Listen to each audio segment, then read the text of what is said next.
stop guessing on whether you should daily drive the Cosmic Desktop. This is exactly why you should stay away from it for now, without failing once.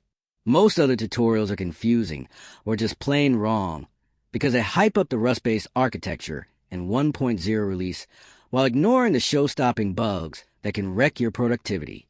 Before you install it on your main machine, you need to understand the logic of the alpha-beta gap, or you'll just get stuck in a cycle of random shelf freezes and focus-stealing errors.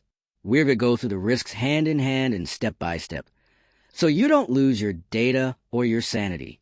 Here at Rexish, we are the authority on finding the breaking points in new Linux software before they break your workflow.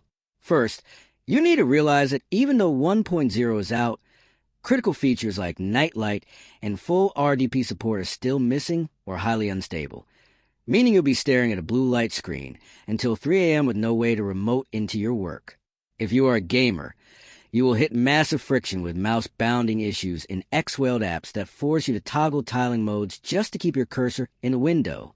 The secret trick that other creators missed is that the current update cycle for the Cosmic Store doesn't provide granular patch notes.